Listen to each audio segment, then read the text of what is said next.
का टॉपिक जो है वो एनवायरमेंटल डिप्लोमेसी, क्लाइमेट डिप्लोमेसी हम कह सकते हैं, क्लाइमेट पॉलिटिक्स हम कह सकते हैं। वर्ल्ड वाइड जो सबसे बड़ा हॉट टॉपिक यहाँ पर बना हुआ है। और वजह क्या है हॉट टॉपिक बने रहने का?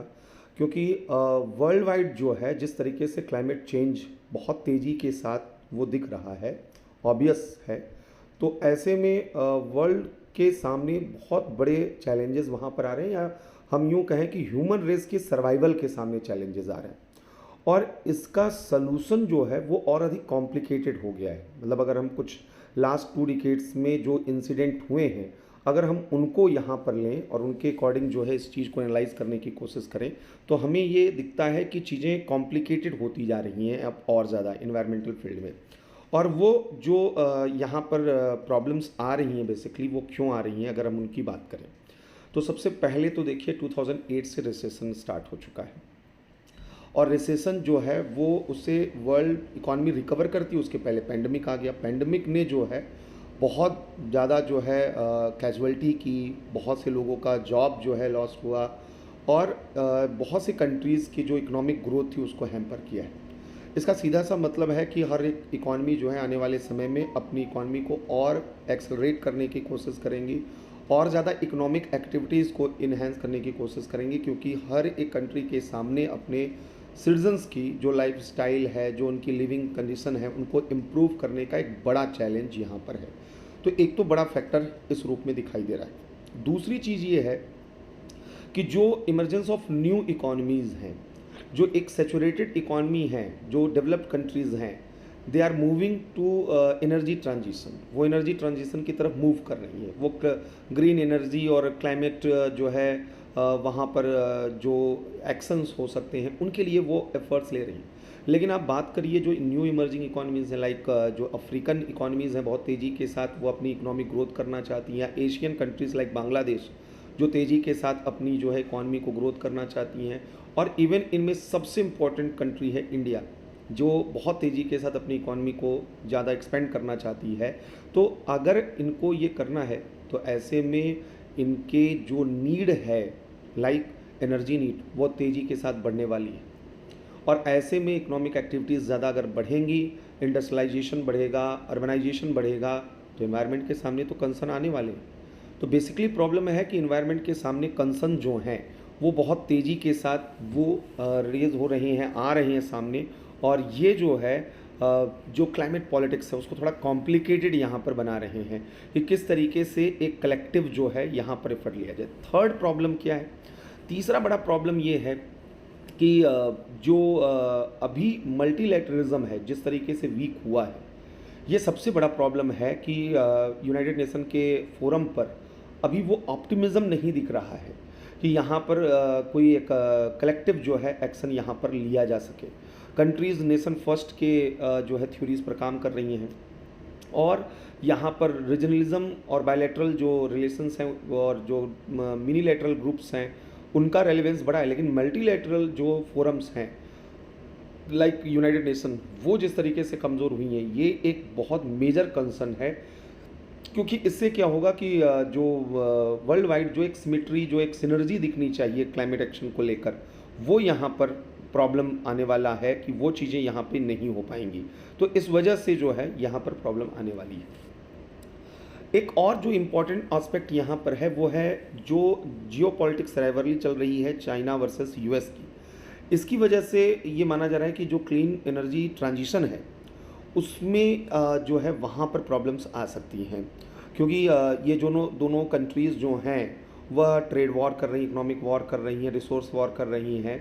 और अभी जो है जो सिस्टम रहा है वहाँ पर जिस तरीके से ये इंडिया हमेशा जो है प्रोपोगेट करता रहा है कि भाई वेस्टर्न कंट्रीज़ को ज़्यादा, डेवलप्ड कंट्रीज़ को ज़्यादा जो है रिस्पॉन्सिबिलिटी लेनी चाहिए। अब वहाँ पर चाइना पहले तो इंडिया के साथ उसी टोन में, उसी तरीके का था, लेकिन अभी क्या जो प्रॉब्लम चल रहा है कि चाइना अपने आप में इन्वायरमेंटल जो उसके चाइना के प्रोजेक्ट्स हैं वो तो खुद इन्वायरमेंट के सामने बहुत बड़े चैलेंज वहाँ पर बने हुए, और दूसरी तरफ यूएस है। और ये दो मेजर इकॉनमी हैं, और इन मेजर इकॉनमी को कैसे मैनेज किया जाए, ये एक बहुत बड़ा चैलेंज यहाँ पर देखने को मिल रहा है। तो इसलिए जो है जो क्लाइमेट डिप्लोमेसी है उसके सामने तो प्रॉब्लम चैलेंजेस बहुत ज़्यादा हैं। अब अगर हम कुछ यहाँ पर जो है कंसर्न्स की बात कर लें कि कंसर्न क्या है। एक तरफ तो पॉलिटिक्स जो है इस तरीके की चल रही है, कंसर्न्स ये चल रहा है कि जो एक टारगेट यहाँ पर बनाया गया था कि 21st सेंचुरी में हम जो है लेस देन 2 डिग्री सेल्सियस जो टेम्परेचर लेवल राइज करने का टारगेट था, लिमिट करने का, कि टेम्परेचर लेवल 2 डिग्री सेल्सियस से ज़्यादा जो है वहाँ पर आगे नहीं बढ़ेगा और 1.5 डिग्री सेल्सियस तक जो है वहाँ पर एवरेज जो है टेम्परेचर की बात की जा रही थी, ग्लोबल टेम्परेचर राइज को वह लिमिट किया जाएगा। माना जा रहा है कि ये नियर फ्यूचर में पॉसिबल नहीं होने वाला है इसको कंट्रोल करना, और अगर इसको नहीं किया गया तो बहुत बहुत से प्रॉब्लम आएंगे। अभी अगर 2020 की हम बात करें, जो एवरेज ग्लोबल टेम्परेचर राइज है इन 2020 ये अराउंड 1.2 डिग्री सेल्सियस है, और ये माना जा रहा है कि हर एक डिकेड में इसमें लगातार इंक्रीज़ हो रहा है। प्री इंडस्ट्रियल अगर हम पीरियड से इसको हम करें तो इसकी वजह से क्या हो रहा है, world wide global heat waves बहुत तेज़ी के साथ बढ़े हैं। यहाँ पर जो रिटर्न मतलब आइस जो मेल्ट हो रहे हैं उनको हम देख रहे हैं, सी लेवल राइज यहाँ पर हम देख रहे हैं, और इनकी वजह से जो frequency of natural calamity disaster हैं वो लगातार यहाँ पर बढ़ रहा है। तो प्रॉब्लम इस चीज़ का है कि सिचुएशन जो है वर्स्ट होती जा रही है, और जो एफर्ट्स उसके लिए होने चाहिए कंट्रीज़ के बीच में वो अभी उस तरीके का दिखाई नहीं दे रहा है। तो ये चीज़ें जो हैं वर्ल्ड वाइड जो हैं एक कंसर्न यहाँ पर लेकर आ रही हैं कि क्या यहाँ पर होने वाला है।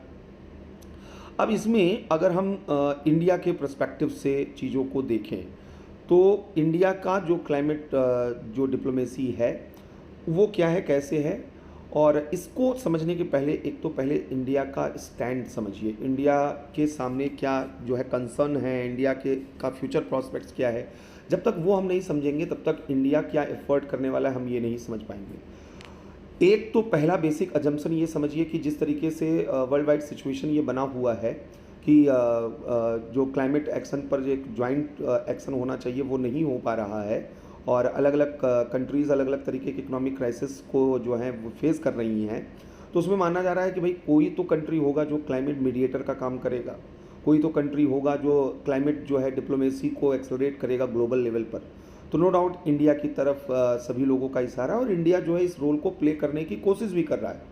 अभी उस पर बात करेंगे, चाहे वो इंटरनेशनल सोलर अलायंस हो, ग्लोबल बायोफ्यूल अलायंस हो, या कोप के फोरम पर ही अभी कोप 21 में जो है 2021 में इंडिया ने खुद ही इंटेंट किया कि भाई हम 2070 तक जीरो इमिशन जो है वो अपना लेकर आएंगे। तो इंडिया तो खुद उस डायरेक्शन में काम कर रहा है, लेकिन पहले हमें समझना होगा कि इंडिया के सामने चैलेंजेस क्या आने वाले हैं, और उसके बाद इंडिया के एफर्ट्स पर हम लोग बात करेंगे।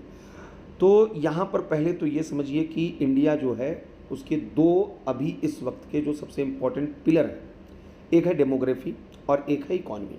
इन दोनों को यहाँ पर समझना होगा। ये क्यों बता रहे हैं कि इस पूरे डिस्कोर्स में डेमोग्राफी इसलिए मैं बोल रहा हूँ क्योंकि इंडिया जो है चाइना की पॉपुलेशन को सरपास कर चुका है। तो पहला तो ये यहाँ पर समझिए कि इंडिया मोस्ट पॉपुलेटेड जो है नेशन बन चुका है दुनिया में, और यहाँ पर जो है ये बोला जा रहा है कि 2050 तक 20% ऑफ वर्ल्ड्स वर्क जो फोर्स है कुड बी इंडियन। 2050 तक लगभग 20% पूरे दुनिया की कार्यशील जनसंख्या जो है वो भारत की होगी। तो यानी इंडिया को जॉब बहुत बड़े लेवल पे क्रिएट करने की नीड है, बहुत बड़े लेवल पर, और इतने बड़े पॉपुलेशन के लिए रिसोर्स बहुत बड़े लेवल पर यहाँ पर चाहिए। एक तो ये फैक्टर यहाँ पर अपने दिमाग में लेकर चलना है।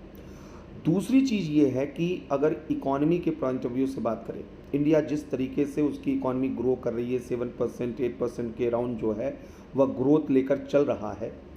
ये गोल्डमैन सैक्स का अपना जो है यहाँ पर जो असेसमेंट है वो ये बोल रहा है कि भाई 2050 तक जो है इंडिया वो थर्ड जो लार्जेस्ट जो इकॉनमी है के आगे बढ़ने की कोशिश करेगी। यानी मतलब ये समझिए कि रिसेंट ईयर में जो है वो जर्मनी और जापान को तो यहाँ पर पीछे कर ही देगी। ये अभी बहुत ज़्यादा जो है ये दूर की बात नहीं होगी, लेकिन 2050 तक euro zone as a whole उसको क्रॉस कर देगी। और गोल्डमैन सैक्स का कहना है 2075 तक इंडिया यूएस को भी सरपास कर सकता है। यानी इंडिया जो है वह लार्जेस्ट इकॉनमी बन सकता है। और ये जो प्रिडिक्शन है इसके पीछे वैलिड रीज़न है। इंडिया जो है लगातार इमर्ज कर रहा है और इंडिया के पास वो कैपेसिटी है, वो इनोवेटिव वर्कफोर्स है इसके पास, और वो लगातार इनोवेटिव भी हो रहा है। तो इंडिया की जब इकॉनमी एक्सपेंड कर रही है तो इकोनॉमिक एक्टिविटीज़ भी यहाँ पर बढ़ेंगी, और इकोनॉमिक एक्टिविटीज़ भी बढ़ेंगी तो सीधी सी बात है कि कार्बन इमिशन जो है उस ग्रोथ के साथ एडजस्ट करना, इकोनॉमिक ग्रोथ जिस तरीके से रैपिडली बढ़ रहा है क्या उसके साथ इंडिया जो है वह कार्बन इमिशन का जो टारगेट रखा है कट करने का, क्या वो कर पाएगा। ये इसलिए कि ये आप समझिए कि अगर इंडिया के साइज और ग्रोथ के पॉइंट ऑफ व्यू से हम देखें तो इंडिया बहुत बड़ा कंट्रीब्यूटर है ग्रीन हाउस गैस का, नियरली 7% ऑफ ग्लोबल इमिशंस ये इंडिया कंट्रीब्यूट कर रहा है, या third largest carbon emission emitter जो है कंट्री है, तीसरा सबसे बड़ा उत्सर्जक देश है। तो इसलिए जो है ये अपने आप में इंडिया अभी ही जब थर्ड लार्जेस्ट इमीटर है और जब अभी ये ग्रो कर रहा है, सैचुरेटेड इकॉनमी नहीं है, ग्रो कर रहा है और 2075 तक जो है लार्जेस्ट इकॉनमी बनने की कोशिश करेगा, तो ऐसे कंडीशन में क्या यहाँ पर ये पॉसिबल होने वाला है। तो एक स्कॉलर हैं जिनका नाम है अरुणाभ घोष।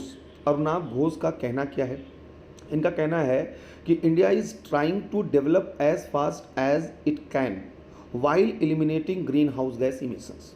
भारत जो है वो जितनी तेज़ी के साथ आगे बढ़ सकता है उतनी पूरी कोशिश कर रहा है, और उसके साथ साथ ग्रीन हाउस गैस इमिशन को कट करते हुए, एलिमिनेट करते हुए।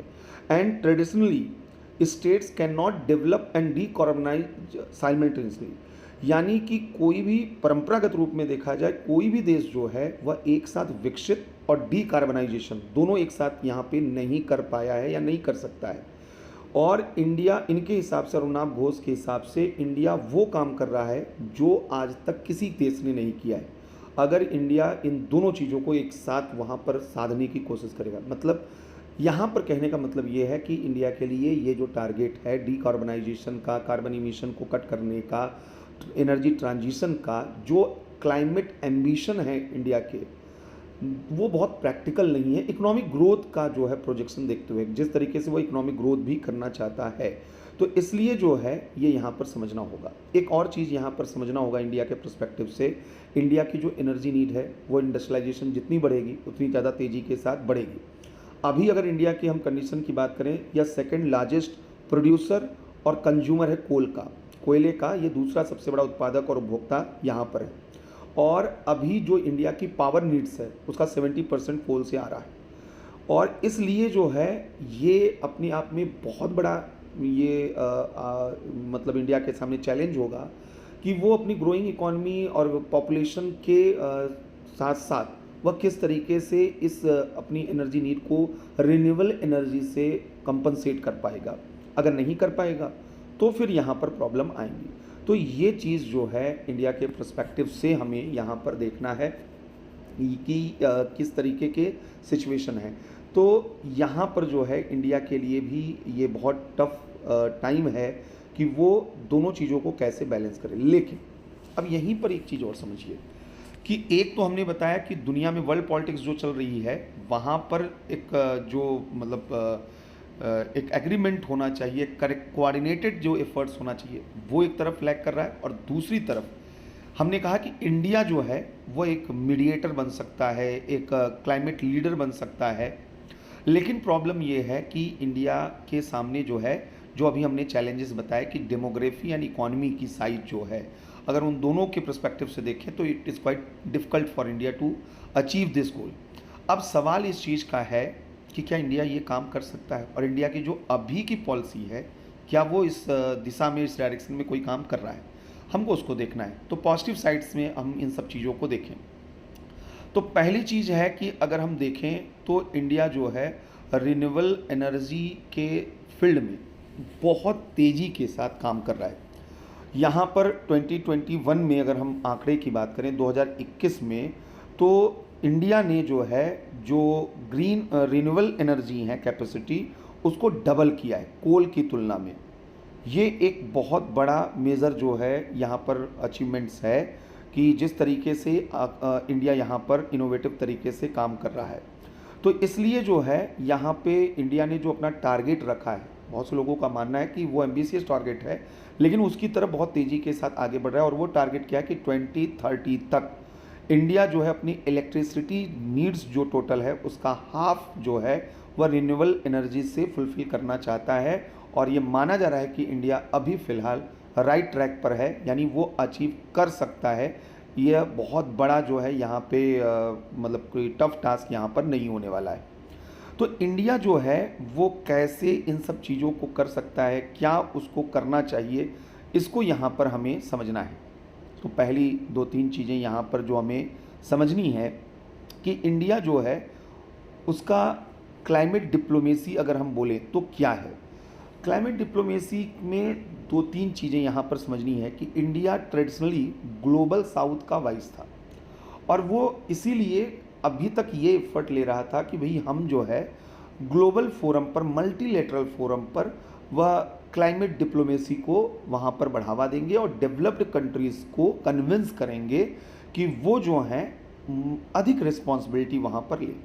इसलिए जब UNFCCC स्टार्ट हुआ, अर्थ समिट स्टार्ट हुए, तो उसमें इंडिया सबसे एक्टिव रोल प्ले करने वाला कंट्री था। यह इंडिया था जिसने सबसे पहले डिफ्रेंशिएटेड जो यहाँ पर कंट्रीब्यूशन का कंसेप्ट था CBDR का, वो यहाँ पर डिफ्रेंशिएटेड रिस्पॉन्सिबिलिटीज़ का जो कंसेप्ट था वो इंडिया ने ही इंट्रोड्यूस किया था, इंडिया ने ही उसको प्रोपोगेट किया था और सभी डेवलपिंग कंट्री फिर उसके बाद इंडिया के साथ मोबिलाइज हो गई कि इंडिया जो है वो पहले से ही ग्लोबल साउथ का वाइस रहा है। यानी इंडिया जो है वो मल्टीलेटरल जो यहाँ पर होते रहे हैं जो प्रोग्राम मतलब क्लाइमेट एक्शन में, वो उसको इंडिया लीड करता रहा है।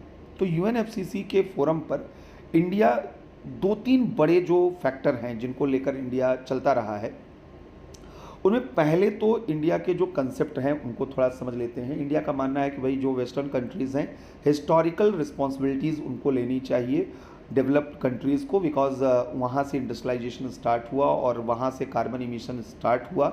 Now they are developed so that they can reduce their carbon emission, they can use green technology. लेकिन डेवलपिंग कंट्रीज़ जो हैं they are not capable to do this. तो ये डेवलपिंग कंट्रीज़ के सामने चैलेंजेस हैं, इसलिए यहाँ पर कॉमन रिस्पॉन्सिबिलिटी तो है, लेकिन यह जो रिस्पॉन्सिबिलिटी है वो डिफ्रेंशिएटेड लेवल पर इन कंट्रीज़ को यहाँ पर लेना चाहिए। तो एक तो ये इंडिया का मानना है। दूसरा एक लॉस एंड डैमेज का कंसेप्ट है कि जहाँ पर ये माना जा रहा है कि बहुत से जो है ऐसे कंट्रीज़ हैं जो कि यहाँ पर देखे जा रहे हैं, आपके आइलैंड कंट्रीज़ हो गए, यानी जिनका क्लाइमेट चेंज का जो सबसे एडवर्स इम्पैक्ट है वो ऐसा नहीं है इक्वल इम्पैक्ट यहाँ पर दिखाई दे रहा है। अलग अलग कंट्रीज़ के लिए अलग अलग तरीके का उसका इम्पैक्ट दिखाई दे रहा है। तो इंडिया का मानना है कि भाई जो है उसके हिसाब से जो है यहाँ पर स्ट्रेटजी होनी चाहिए। अगर आप यहाँ पर जो है एक तरीके से ही केवल चीज़ों को लेकर आएंगे, मतलब अपनी ही बातों को मानने की कोशिश करवाएंगे, इम्पोज करेंगे, तो ये चीज़ें यहाँ पर हो नहीं पाएंगी। तो इसलिए इंडिया का ये मानना रहा है कि एक तो पहला कि जो CBDR है उसको यहाँ पर जो है सब लोग देखें, उसको एक्सेप्ट करें यहाँ पर। और दूसरा जैसा हमने कहा कि लॉस एंड डैमेज, ये जो है यहाँ पर इसको भी कंसिडर किया जाए कि जो इस तरीके के कंट्रीज़ हैं यानी जिनका ज़्यादा जो है डैमेज हो रहा है क्लाइमेट चेंज की वजह से, तो उनके लिए अलग तरीके का जो है मैकेनिज़्म वहाँ पर बनाया जाए। और थर्ड मुद्दा जो है इंडिया का वो ये है कि एडॉप्शन और मिटिगेशन, दो तरीके की स्ट्रेटजी है। जब मिटिगेशन की बात आती है तो कार्बन इमिशन को कट करने की बात आती है, क्योटो प्रोटोकॉल जिसमें बहुत इम्पॉर्टेंट है। और जब एडॉप्शन की बात आती है, एडॉप्शन स्ट्रेटजी की, कि क्लाइमेट के को एडॉप्ट करिए, क्लाइमेट जो है इन्वायरमेंटल एडॉप्टेबिलिटी अपनी बढ़ाइए, यानी कि अपनी इकोनॉमिक एक्टिविटीज़ को जो है वो आप इन्वायरमेंट के अकॉर्डिंग एडॉप्टिव बनाइए, एनर्जी ट्रांजिशन करिए, क्लीन एनर्जी की तरफ बढ़िए। तो यहाँ पर प्रॉब्लम ये है कि जो एडॉप्शन की स्ट्रेटजी है वो डेवलप कंट्री को सूट करती है, क्योंकि वो सेचुरेटेड हो गए हैं और क्लीन एनर्जी की तरफ बढ़ रहे हैं, और क्लीन एनर्जी में वो बहुत से टेक्नोलॉजी उन लोगों ने वहाँ पे इनोवेटिव जो है डेवलप कर ली है और वो उसका मार्केट ढूंढ रहे हैं। बेसिकली प्रॉब्लम यहाँ पे आ रही है कि हर चीज़ को तो इकोनॉमी की नज़र से देखना है। तो डेवलप कंट्री को ये लगता है कि भाई क्लाइमेट जो टेक्नोलॉजी, ग्रीन टेक्नोलॉजी है, दे वांट टू सेल, और यहाँ पर जो है डेवलपिंग कंट्रीज़ के साथ प्रॉब्लम ये है कि they have huge poor population, और जो इकोनॉमिक रिस्ट्रेन है उनके सामने, वो इस तरीके से कैपेबल नहीं है कि वो ग्रीन टेक्नोलॉजी को अफोर्ड कर सके। तो डेवलपिंग कंट्रीज़ अधिक से अधिक क्या कर सकती हैं, मिटिगेशन पॉलिसी को जो है वहाँ पर अचीव कर सकती हैं, कार्बन इमिशन में वो कट कर सकती हैं, एलिमिनेट कर सकती हैं धीरे धीरे वहाँ पर। लेकिन वहाँ पर भी उनको ग्रीन टेक्नोलॉजी और क्लाइमेट फाइनेंस इनकी वहाँ पर ज़रूरत है। तो एक तो जो ये मिटिगेशन और एडॉप्शन की स्ट्रेटजी है, तो इसमें भी जो है जो कन्फ्यूजन बने हुए हैं उसको लेकर इंडिया जो है इन मुद्दों को लेकर यहाँ पर आ रहा है। तो इंडिया इन चीज़ों को जो है यहाँ पर ग्लोबल फोरम पर लेकर आ रहा है। इंडिया क्या कह रहा है इन सब चीज़ों को लेकर? इंडिया के बारे में जो सबसे अच्छी चीज़ है वो समझिए, इंडिया को हम क्यों बोल रहे हैं कि क्लाइमेट मीडिएटर बन सकता है। ये जो तीनों पॉइंट हमने बताए, यानी हमने यहाँ पर बताया कि CBDR के बारे में इंडिया बोल रहा है, लॉस एंड डैमेज के बारे में इंडिया बोल रहा है, और यहाँ पर एडॉप्शन और मिटिगेशन जो स्ट्रेटजी है, इनमें जो इशूज़ हैं, ये इशूज़ में कन्फ्रंटेशन वहाँ पर दिखाई दे रहा है। कॉमन बट डिफ्रेंशिएटेड रिस्पॉन्सिबिलिटी की बात आए तो डेवलप्ड कंट्री का अप्रोच अलग, डेवलपिंग कंट्रीज़ का अप्रोच अलग। लॉस एंड डैमेज का कंसेप्ट आए तो डेवलप कंट्री डेवलपिंग कंट्रीज़ के अप्रोच अलग है, और मिटिगेशन एडॉप्शन में भी इंडिया जो है एक ऐसे पोजीशन पर है जो दोनों तरफ है। जैसे इंडिया मिटिगेशन को भी जो है वो करने की कोशिश कर रहा है, और एडॉप्शन की इंडिया की जो पॉलिसी अभी चल रही है, तो इंडिया जो है वो एक तरीके से डेवलप्ड और डेवलपिंग कंट्रीज़ का ब्रिज है, जो दोनों तरीके की स्ट्रेटजी को अच्छी तरीके से समझ रहा है, और जो है एक मेजर रोल यहाँ पर प्ले कर सकता है डेवलपिंग कंट्रीज़ की नीड्स को फुलफिल करते हुए। इंडिया अभी भी जो है यहाँ पर जो कन्विंस करने की कोशिश कर रहा है, वो क्या कर रहा है, दो चीज़ों पे, एक क्लाइमेट फाइनेंसिंग पर और एक ग्रीन टेक्नोलॉजी ट्रांसफ़र पर। क्लाइमेट फाइनेंसिंग जो है वहाँ पर इंडिया चाहता है कि भाई डेवलप्ड कंट्रीज जो हैं वो थोड़ा सा बड़ा दिल दिखाएं और क्लाइमेट फाइनेंसिंग करें। 2009 में जो समिट हुआ था UNFCCC का, तो उस दौरान जो है पहली बार ये क्लाइमेट फाइनेंसिंग की बात आई हुई थी। जो $100 बिलियन का कंसेप्ट था, और 2015 में पेरिस समिट के बाद तो इसको डेवलप्ड कंट्रीज़ ने जो है एक्सेप्ट भी किया $100 बिलियन का, और बाद में US उससे विड्रॉ किया, लेकिन अभी 21 में बाइडेन ने फिर से इसमें एंट्री कर ली। तो अब एक तो चीज़ यहाँ पर एक $100 बिलियन का जो क्लाइमेट फाइनेंस है, इसमें इंडिया का एफर्ट बहुत रहा है, और इसलिए इंडिया जो है क्लाइमेट प्लेयर के रूप में, लीडर के रूप में एक तो क्लाइमेट फाइनेंसिंग को वहाँ पर कर रहा है। दूसरा क्या है, दूसरा है यहाँ पर जो ग्रीन टेक्नोलॉजी ट्रांसफ़र है, यहाँ पर अभी प्रॉब्लम है। ग्रीन टेक्नोलॉजी ट्रांसफ़र में जो है जो डेवलप्ड कंट्रीज़ हैं वो बहुत ज़्यादा जो है फ्लेक्सिबल नहीं है अगर हम कहें, क्योंकि वो अपनी इकोनॉमी के एक सोर्स के रूप में इसको यहाँ पर देख रही हैं।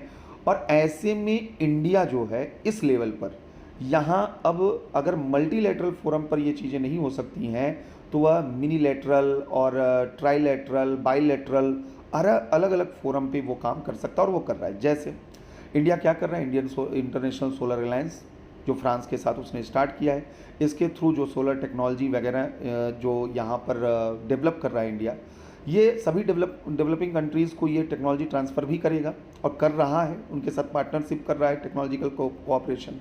ग्लोबल बायोफ्यूल अलायंस जिस तरीके से उसने बनाया है, CDRI सबसे इंपॉर्टेंट है, जो क्लाइमेट डिप्लोमेसी इंडिया की है, जो कोलिएशन डिज़ास्टर रिसिलिएंट इंफ्रास्ट्रक्चर है, ये चीज़ें क्या कर रही हैं कि इंडिया जो है जो ग्लोबल साउथ के कंट्रीज़ हैं, उन साउथ के कंट्रीज़ को जो है इस तरीके से हेल्प कर रहा है उनके एनर्जी ट्रांजिशन में, तो इससे उनके ऊपर बर्डन भी न पड़े और एनर्जी ट्रांजिशन उन कंट्रीज़ का हो सके। तो इंडिया इस तरीके के एफर्ट्स जो है यहाँ पर लेने की कोशिश कर रहा है। तीसरी चीज़ यहाँ पर जो इंडिया का देखा जा रहा है कि इंडिया जो है वो सबसे इम्पॉर्टेंट जो काम यहाँ पर कर रहा है अपने क्लाइमेट जो है डिप्लोमेसी में, वो इंडिया दो तरीके से चीज़ों को देख रहा है। एक है डोमेस्टिक एफर्ट्स और एक है इंटरनेशनल एफर्ट्स। इंटरनेशनल एफर्ट्स में अभी हम बात कर रहे थे जैसा कि यहाँ पर जो है जो ग्लोबल फोरम है वहाँ पर जो है वो तो चल ही रहा है, मल्टीलेटरल, ट्राईलेटरल, और जो है यहाँ पर आपका जो बाईलेटरल लेवल पर, तो वो इंटरनेशनल लेवल पे अभी उस पर बात करेंगे। डोमेस्टिक लेवल पर हम पहले बात कर ले तो डोमेस्टिक लेवल पे आप सबको मालूम है कि INDC जो है अनाउंस किया है इंडिया ने, जिसके थ्रू उसने कई तरीके के टारगेट जो हैं वो अपने लिए यहाँ पर रखे हुए हैं, और ये जो टारगेट उसने यहाँ पर रखे हुए हैं, एक तो 2070 तक उसने अपना एक तो टारगेट वहाँ पे रखा हुआ है। 2070 तक उसका टारगेट क्या है कि वो चाहता है कि भाई हम नेट जो है जीरो इमिशन जो है यहाँ पर अचीव करें। फिर यहाँ पर जो है 2030 तक उसने ये बोला है कि हम जो कार्बन इमिशन है 33 टू 35% जीडीपी का हम उसको रिड्यूस करेंगे। फिर यहाँ पर जो है जो नॉन फसाइल रिन्यूएबल एनर्जी से जो इलेक्ट्रिसिटी वहाँ पर है, तो एनर्जी मतलब उसकी जो सिक्योरिटी है, तो 40% जो है वो अपना इलेक्ट्रिक जो है वहाँ से चाहता है रिन्यूएबल एनर्जी से 2030 तक। फिर इसके अलावा जो है 2.5 से 3 बिलियन टन तक कार्बन सिंक जो है उसको जो है एडिशनल कार्बन सिंक क्रिएट करना चाहता है। और यहाँ पर जो है additional forest and tree cover 2030 तक ये सब भी यहाँ पर चाहता है। तो कहने का मतलब है कि आईएनडीसी इंडिया ने डोमेस्टिक लेवल पर किया है और एनर्जी ट्रांजिशन यहाँ तेज़ी के साथ कर रहा है, रिन्यूएबल एनर्जी के फील्ड में बहुत तेज़ी के साथ काम कर रहा है और काफ़ी जो है चीज़ों को अचीव कर चुका है। जैसे हमने यहाँ पर देख सकते हैं कि इंडिया ने जो है BS6 में सीधे अपने आप को जो है वो इंट्रोड्यूस किया, और इसके अलावा जो है BS4 से सीधे BS6 आया। इसके अलावा जो है EV जो है व्हीकल्स को प्रमोट कर रहा है। इसके अलावा अगर हम देखें तो हाइड्रोजन जो है व्हीकल्स की तरफ भी आगे बढ़ने की कोशिश कर रहा है। और इन सब के साथ साथ जो है solar energy, wind energy, geothermal energy, diversification of energy, renewable energy, इन सब एरिया में भी इंडिया तेज़ी के साथ यहाँ पर काम कर रहा है। तो एक तो डोमेस्टिक लेवल पर एनर्जी ट्रांजिशन की कोशिश इंडिया कर रहा है, और ये इसलिए ज़रूरी है कि क्लाइमेट डिप्लोमेसी इंडिया की तब तक सक्सेसफुल नहीं होगी जब तक लीड बाय एग्जाम्पल न हो। यानी पहले तो इंडिया डेमोस्ट्रेटिव इफेक्ट क्रिएट कर रहा है कि इंडिया खुद उन चीज़ों को डेमोस्ट्रेट कर रहा है कि वो उन चीज़ों को अचीव कर रहा है, उन चीज़ों में वहाँ पर तेज़ी के साथ काम कर रहा है। तो एक तो डोमेस्टिक लेवल पर इंडिया ये काम कर रहा है। अब आते हैं फिर से इंटरनेशनल लेवल पर कि इंडिया जो है इंटरनेशनल लेवल पर क्या कैसे इस तरीके से काम कर रहा है। इंटरनेशनल लेवल पर अगर हम बात करें तो पहला जो सबसे बड़ा चीज़ कर रहा है, एक तो हमने जैसा बताया कि इंडिया जो है मल्टीलेटरल फोरम पर वो चीज़ों को बार बार उठा रहा है। जैसे UNFCCC के फोरम पर जो है वहाँ पर इंगेज है, इंटरनेशनल एनर्जी एजेंसी के साथ इंडिया इंगेज है, और इनके साथ साथ जो है इंडिया जो है वह UNFCCC का जो अप्रोच है उसमें क्लाइमेट गवर्नेंस के लिए जो है जो मेजर इनपुट्स जो हैं वह इनपुट्स इंडिया के द्वारा दिए गए हैं। जो अभी हम लोगों ने बात किया कि CBDR का जो कंसेप्ट है वहाँ पर, तो ये सब इंडिया जो है यहाँ पर कर रहा है मल्टीलेटरल फोरम पर। दूसरा मिनीलेटरल फोरम की अगर हम बात करें तो international solar alliance, CDRI, global biofuel alliance, ये सब चीज़ें ऐसी हैं जिनके थ्रू इंडिया जो है मिनीलेटरल लेवल पर वह क्लाइमेट और जो जियोपॉलिटिकल कोऑपरेशन है उनको यहाँ पर प्रमोट कर रहा है। तो ये भी यहाँ पर देखने को मिल रहा है। इसके अलावा एक और चीज़ मिनीलेटरल फोरम की अगर हम बात करें, इंडिया इस वक्त जो छोटे छोटे मिनीलेटरल ग्रुप्स बना रहा है उनको पूरी स्ट्रेटजी वो चेंज कर रहा है क्लाइमेट जो है डिप्लोमेसी की तरफ। जैसे क्वाड का मेजर फोकस जो है वो होता जा रहा है आपका क्लीन एनर्जी की तरफ, तो एडवांस टेक्नोलॉजी जो है कोऑपरेशन की तरफ। इसी तरीके से I2U2 का भी जो वहाँ पर एक मेजर कंसर्न है वो यही है कि क्लीन एनर्जी की तरफ कैसे हम शिफ्ट करें। तो इस तरीके के जो मिनीलेटरल फोरम्स हैं उनके द्वारा यहाँ पे कर रहा है। अब इंडिया जो है ये जो काम कर पाएगा, यहीं पर ऐड कर दें एक चीज़ और, तब उसको समझ में आएगा। देखिए इंडिया अगर खुद अपना एनर्जी ट्रांजिशन चाहता है और world wide global energy transition में मेजर प्लेयर के रूप में रोल प्ले करना चाहता है, तो डिपेंड करेगा फाइनेंस पे कि आपके पास इन्वेस्टर कहाँ हैं और किस तरीके के हैं। और इंडिया इस एनर्जी ग्लोबल एनर्जी ट्रांजिशन में मेजर प्लेयर बन सकता है और मेजर प्लेयर बन रहा है। जैसे हमने कहा कि क्वाड और I2U2 का फोरम है, इंटरनेशनल सोलर अलायंस का फोरम है। यहाँ पर अगर टेक्नोलॉजी के फील्ड में जो है नए नए इनोवेशन होंगे, इंडिया उसका पार्टिसिपेंट है, और इंडिया जब इसको जो है इक्विटेबल डिस्ट्रीब्यूशन इसका करेगा तो इसके थ्रू जो है ग्लोबल साउथ तक जो है अपनी पहुँच बनाएगा और उन सारी चीज़ों को वहाँ पर पहुँचाएगा। यहाँ पर जिस तरीके से जो है एनर्जी सोलर एनर्जी को जो है उस फील्ड में जो है कैसे जनरेट करना, कैसे इंस्टॉल करना और कैसे एनर्जी ग्रिड को इस्टेब्लिश करना, ये सारी चीज़ें जो हैं वह ग्लोबल एनर्जी गवर्नेंस के इशू में आएंगी। तो ये सब चीज़ों के लिए भी इंडिया पॉलिसी मेकर के रोल में वहाँ पर रहेगा, क्योंकि इंडिया लीड कर रहा है इन सब फोरम को। और ये फोरम ऐसे फोरम हैं जहाँ अच्छे इन्वेस्टर हैं, और इंडिया का डिप्लोमेसी आज के समय में इसी बात पर टिका हुआ है कि वो सभी इन्वेस्टर को इन चीज़ों की तरफ अट्रैक्ट करे। अब इंडिया ये काम कैसे कर रहा है इसको समझते हैं। इंडिया इसको बायलैटरल लेवल पर कर रहा है। जैसे सऊदी अरब के साथ इंडिया ने जो है क्लाइमेट चेंज को लेकर, क्लाइमेट एक्शन को लेकर एग्रीमेंट किया है, सबको मालूम होना चाहिए, और स्पेशली क्लीन एनर्जी के फील्ड में। यूएई के साथ इसी तरीके का एग्रीमेंट हुआ है, यूएस के साथ इसी तरीके का एग्रीमेंट हुआ है, यूरोपीय यूनियन के साथ ऐसा ही एग्रीमेंट हुआ है।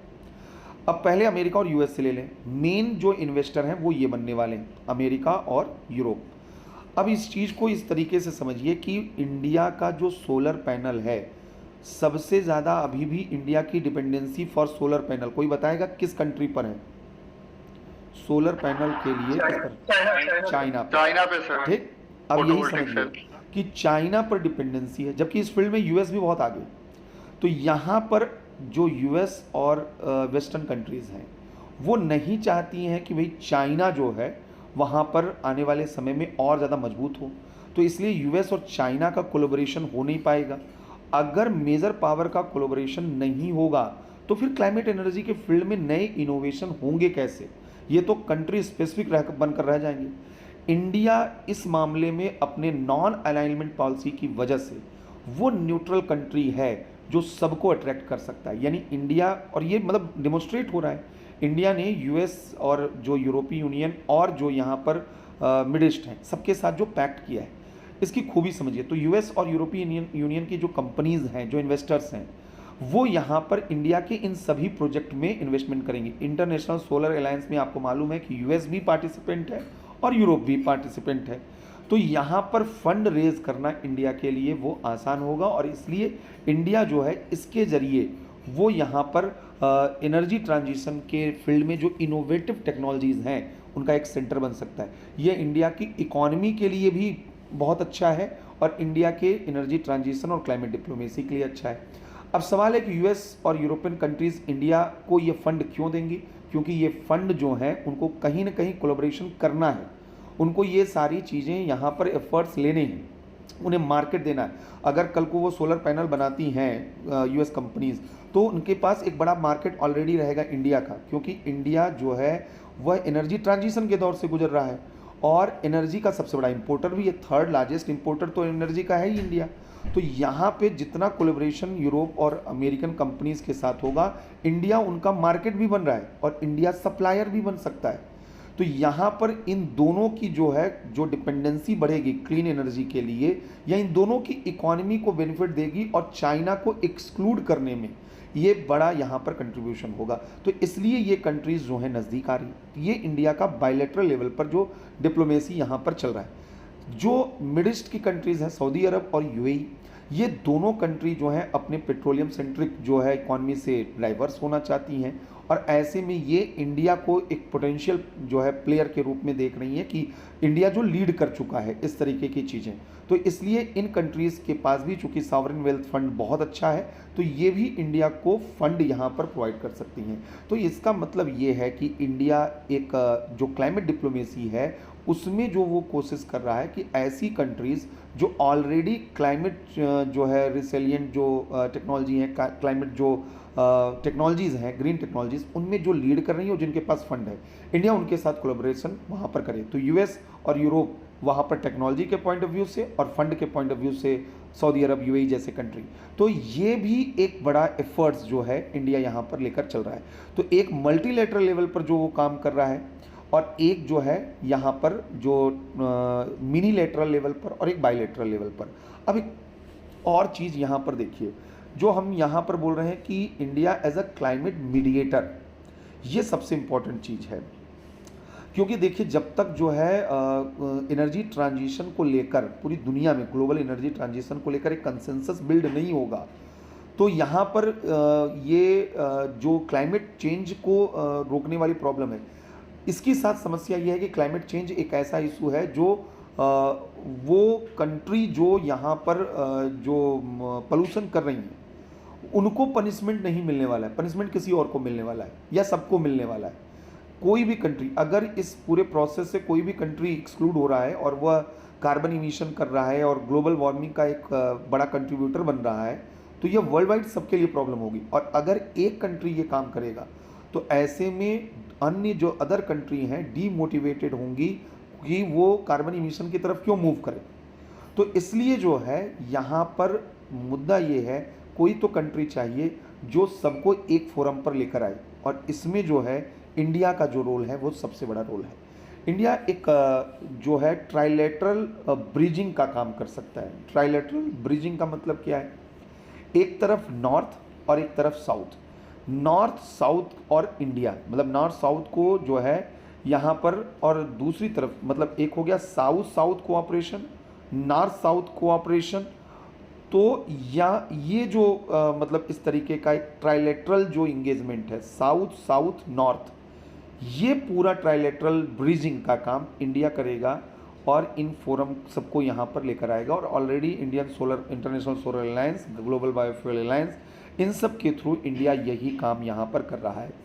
और चूँकि ब्रिक्स के फोरम पर, एससीओ के फोरम पर, AIIB के फोरम पर, अलग अलग फोरम पर इंडिया चाइना के साथ है, तो इंडिया वहाँ पर चाइना और US के बीच में भी एक मीडिएटर बन सकता है, पॉसिबल मीडिएटर।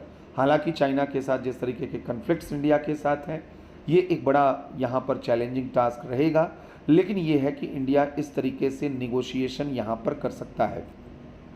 तो इंडिया जो है वो साउथ साउथ नॉर्थ जो ब्रिजिंग है उसमें यहाँ पर जो है एक बड़ा रोल प्ले कर सकता है और इसके लिए काम यहाँ पर कर रहा है।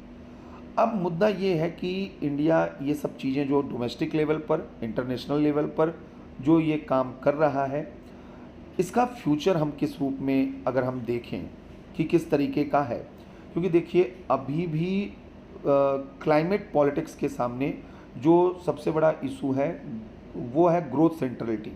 हर कंट्री अभी भी समृद्धि केंद्रित है कि हमें अपने देश की अर्थव्यवस्था के साथ कंप्रोमाइज़ नहीं करना है।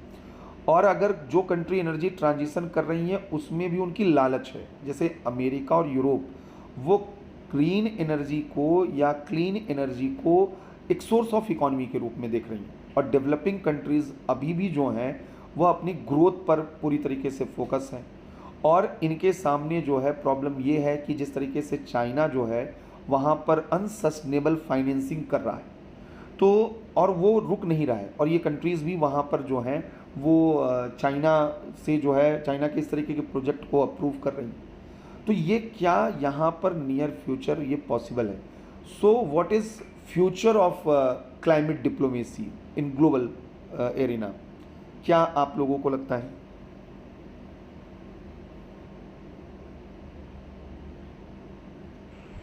मैं बोलूं?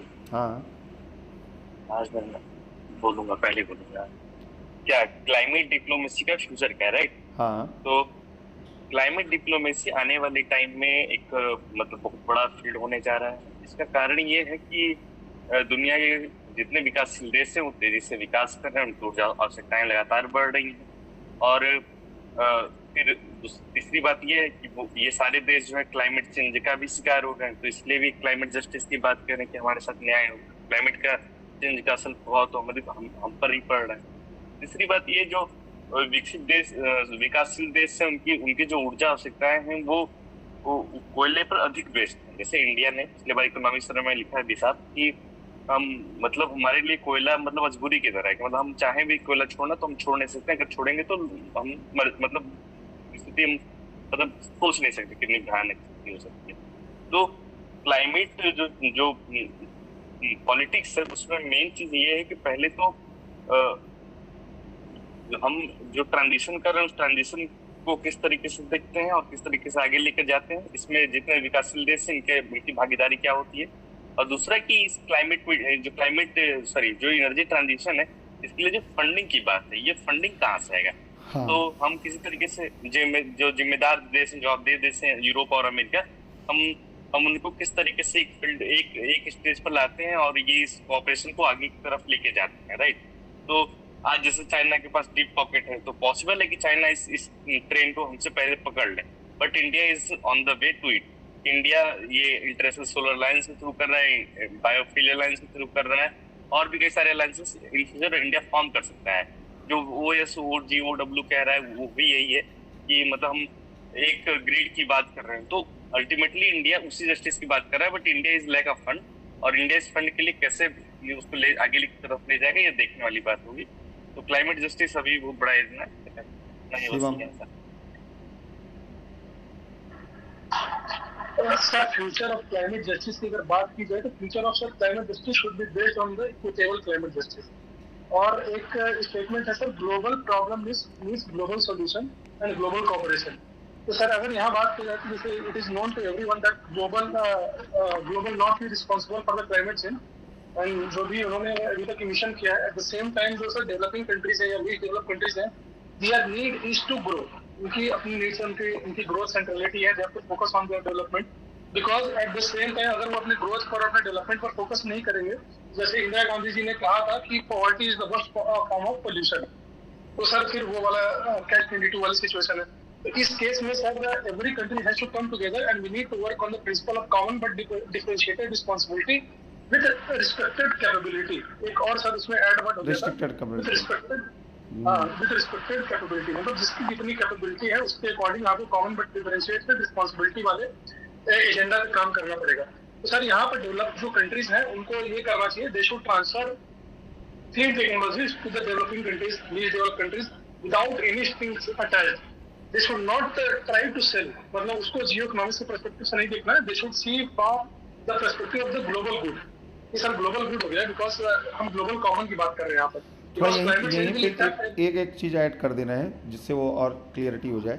ये जो CR वाला, मतलब सॉरी RC वाला रिस्पेक्टेड कैपेबिलिटी वाला कंसेप्ट था, ये आया आफ्टर 2009 जो है। असल में ब्रिक्स जब बना तो उसी समय चाइना, इंडिया जैसे कंट्रीज जो हैं उन्होंने क्लाइमेट कोऑपरेशन के लिए एक बेसिक फोरम भी बनाया था। तो लेकिन वहाँ पर डिफ्रेंशिएशन बहुत ज़्यादा था, तो आगे वो बहुत ज़्यादा कैरी नहीं कर पाया इंडिया चाइना का।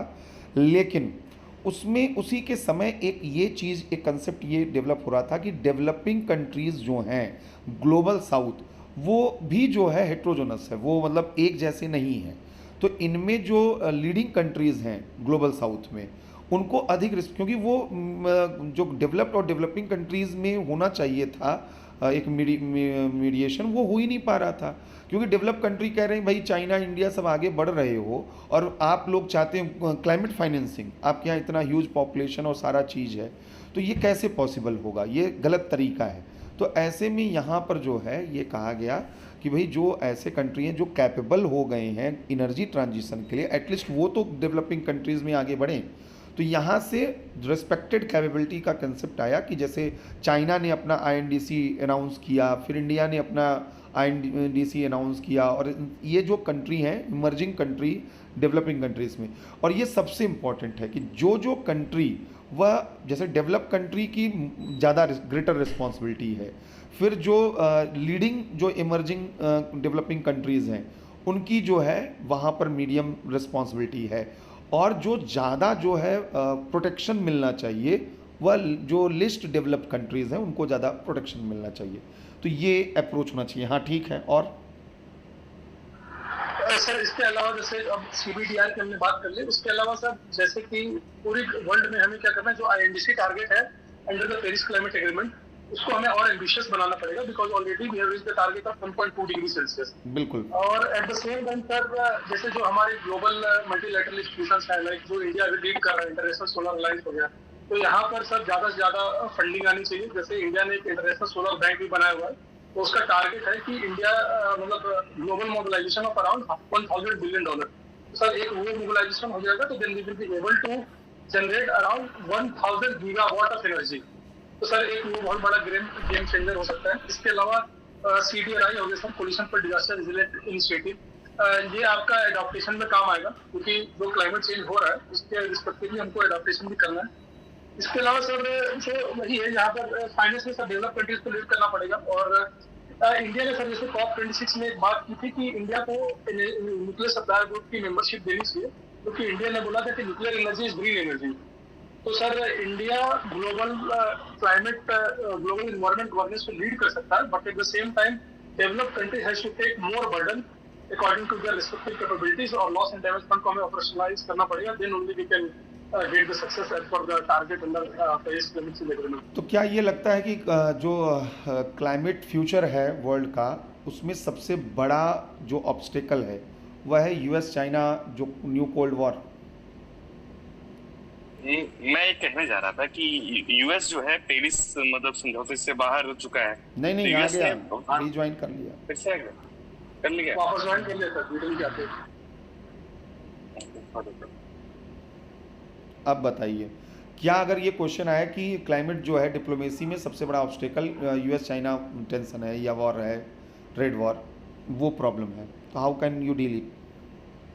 सर इस वाले पर्सपेक्टिव में अगर ऐसे देखना पड़ेगा, क्योंकि अगर यूएसए देखा जाए तो यूएसए इज हेजेमन और जो चाइना है वो रिलीजियस पावर है, और सर चाइना रिलीजियस पावर है, तो चाइना की अगर जब तक इकोनॉमी मजबूत नहीं होगी चाइना यूएसए को चैलेंज नहीं कर सकता, क्योंकि अभी भी यहाँ पर डिफरेंस है ठीक ठाक, क्योंकि अगर मिलिट्री स्ट्रेंथ जो चाइना की है it is dependent upon the economic strength. तो अगर चाइना के पास अगर ये अपॉर्चुनिटी है कि अगर उसको अपनी इकोनॉमी को कॉम्प्रोमाइज करके अगर वो क्लाइमेट चेंज के पीछे जा रहा है और अपने ग्रीन हाउस गैस इमिशन को कट कर रहा है, उसकी इकोनॉमी पे इम्पैक्ट पड़ेगा, तो फिर चाइना वो चीज नहीं करेगा, क्योंकि चाइना को at the same time China is aspiring to become a hegemon. China को वो दिख रहा है कि हम एक सुपर पावर बने and I should lead the world. तो सर वहां पर एक हमें डाइवर्जेंस देखने को मिल सकता है, वहां पर एक हमें कंपटीशन देखने को मिल सकता है, अगर हम उस पर्सपेक्टिव से सोचे। अगर ये सोसाइटी ट्रैप वाली और एक हेजेमन हो गया, एक बिजनेस पावर हो गया। अदरवाइज अगर सर देखा जाए तो वर्ल्ड में अगर जैसे टॉप 5 कंट्रीज में सर यूएसए और चाइना दोनों आते हैं रिन्यूएबल एनर्जी के सेक्टर में, तो दोनों ही सर काम कर रहे हैं, बट वही है कि sir we have to work in the larger interest.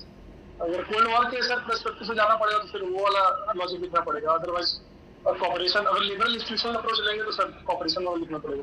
ठीक, अमित।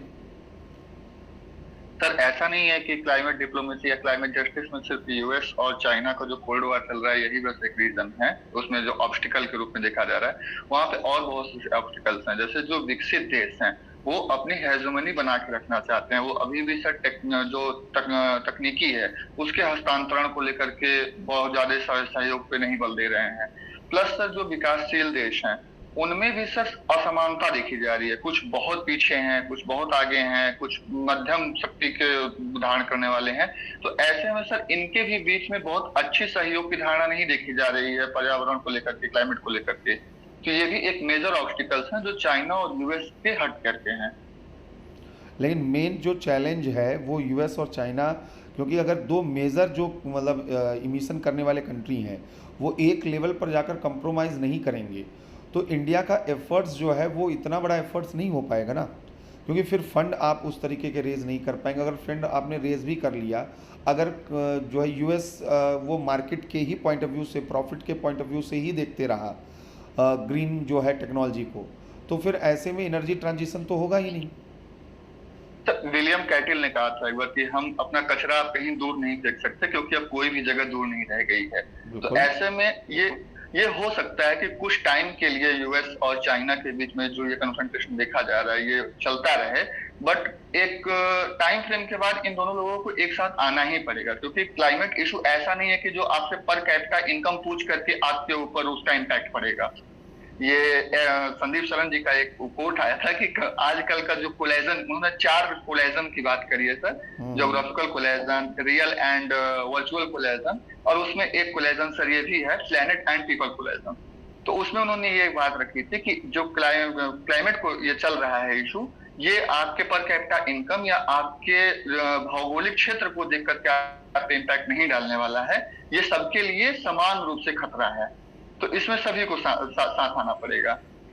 ठीक है सर, ये जो कॉन्फ्लिक्ट इन दोनों देशों के बीच में चल रहा है, मतलब यूएस और चाइना, अगर ये दोनों ही अगर बीच में नहीं आ रहे हैं तो फिर middle power like India, France, Japan, ये लोग जो रिन्यूएबल में काम कर रहे हैं, चाहे डेनमार्क काम कर रहा है, राइट, तो ये लोग जो काम कर रहे हैं तो हो सकता है कि ये देश मतलब इन देशों को लीडिंग कैपेसिटी में आ जाए थर्ड वर्ल्ड कंट्रीज की तरफ।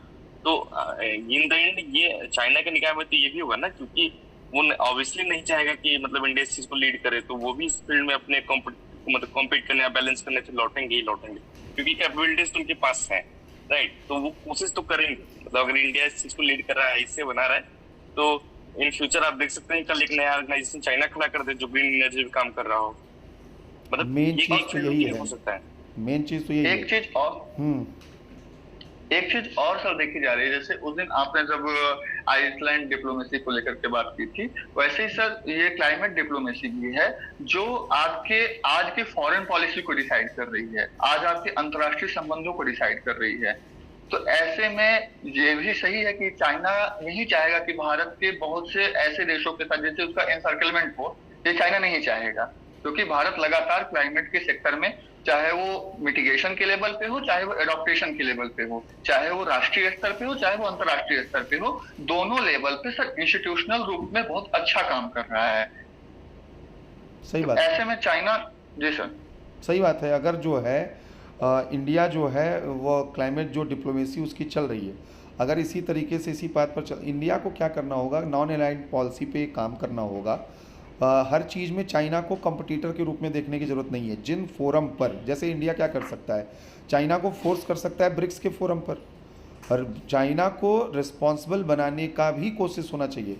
ये जो एक्सक्लूज़न की स्ट्रेटजी है कि चाइना को एकदम आइसोलेट कर दो, ये काम नहीं कर सकती है। न तो यूनाइटेड नेशन से आप उसे अलग थलग करके जो है कोई गोल आपका अचीव होगा, न तो क्लाइमेट जो है टॉक से, निगोशिएशन से आप उसको अलग थलग करके, आपको उसको उसी ग्रुप में रख के उस पर प्रेशर क्रिएट करना होगा और उसको रिस्पॉन्सिबल बनाना होगा।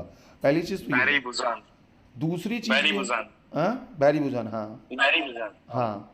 दूसरी चीज़ ये है कि यहाँ पर जो है जो डेवलप कंट्रीज़ हैं, आपको उन्हें कन्विंस करना होगा, एज अ मीडिएटर इंडिया को ये कन्विंस करना होगा कि वो जो क्लाइमेट फाइनेंसिंग है उसमें वो हेल्प करें, क्योंकि अगर वो हेल्प करेंगे ये उनके लिए प्रॉफिटेबल होगा। एनर्जी ट्रांजिशन के लिए जब तक जो है ग्लोबल साउथ के जो कंट्रीज़ हैं उनमें एक मोटिवेशन, इंसेंटिव नहीं होगा तो एनर्जी ट्रांजिशन वो नहीं करेंगे। तो अगर यहाँ पर जो है इंडिया के पास वो फाइनेंस वगैरह रहेगा और इस फील्ड में नए इनोवेशन होंगे तो ये एक मार्केट के रूप में डेवलप कंट्री के लिए काम करेगा। तो ये कन्विंस करना होगा इंडिया को डेवलप कंट्री से अधिक फाइनेंस। इसके अलावा असेट मैनेजमेंट करने वाली जो कंपनीज़ हैं, जो मल्टीलेटरल बैंक्स हैं, इन फोरम पर, जैसे आपके पास जो है न्यू डेवलपमेंट बैंक है, आपके पास वर्ल्ड बैंक है, आपके पास यहाँ पर AIIB है, ये जितने भी इनके थ्रू प्रोजेक्ट चल रहे हैं या सस्टेनेबल प्रोजेक्ट जो हैं, वो इको फ्रेंडली प्रोजेक्ट्स जो हैं, उनको इंडिया को वहाँ पर जो है उनको कन्विंस करना होगा और उनको इस रोल में लाना होगा। इनके साथ साथ इंडिया को क्या करना होगा कि अपनी फॉरेन पॉलिसी में भी, मतलब फॉरेन पॉलिसी के लेवल पे इंस्टीट्यूशनल कैपेसिटी अपनी इन्हेंस करनी होगी। इंस्टीट्यूशनल कैपेसिटी का मतलब है क्या है कि एक जो फॉरेन मिनिस्ट्री का एक अलग विंग क्लाइमेट डिप्लोमेसी के लिए होना चाहिए, अभी नहीं है हमारे पास। तो क्योंकि ये एकदम इंडिपेंडेंट और सेपरेट जो है ये टास्क होना चाहिए, तो वहाँ उस लेवल पे इंडिया को काम करना होगा। चौथा, इंडिया को ग्लोबल साउथ के लीडर के रूप में और एक क्रेडिबल लीडर के रूप में इंडिया को अपने को प्रोड्यूस, उनके सामने प्रेजेंट करना होगा और इंडिया उस काम को कर रहा है। लेकिन अभी भी जो एक्सपेक्टेड नीड्स हैं और जो यहाँ पर सप्लाई है इंडिया की तरफ से, उनमें गैप बहुत है। तो इंडिया को उसकी डायरेक्शन में वहाँ पर मूव करना होगा और इसके लिए बहुत बड़े हाई लेवल पर एनर्जी वहाँ पर आपको शो करना होगा। तो जब तक ये सारी चीज़ें नहीं होंगी तब तक क्लाइमेट डिप्लोमेसी जो है वो सक्सेसफुल नहीं होगी। और क्लाइमेट डिप्लोमेसी इंडिया को ग्लोबल लीडर बनने का सबसे बड़ा अपॉर्चुनिटी दे रहा है और यह इकोनॉमिक बर्डन नहीं है। इकोनॉमिक ग्रोथ के साथ जो है वो एनवायरमेंटल सस्टेनेबिलिटी, ये एक प्रॉफिटेबल अरेंजमेंट है। इंडिया को इस चीज़ को लेकर चलना होगा, क्योंकि ये जो ग्रीन जो डिप्लोमेसी की तरफ इंडिया मूव कर रहा है, ये इंडिया की इकोनॉमी को भी एक्सेलरेट कर सकता है लॉन्ग टर्म में। तो इंडिया को इन सब चीज़ों को ध्यान में रखते हुए काम करने की ज़रूरत यहाँ पर है।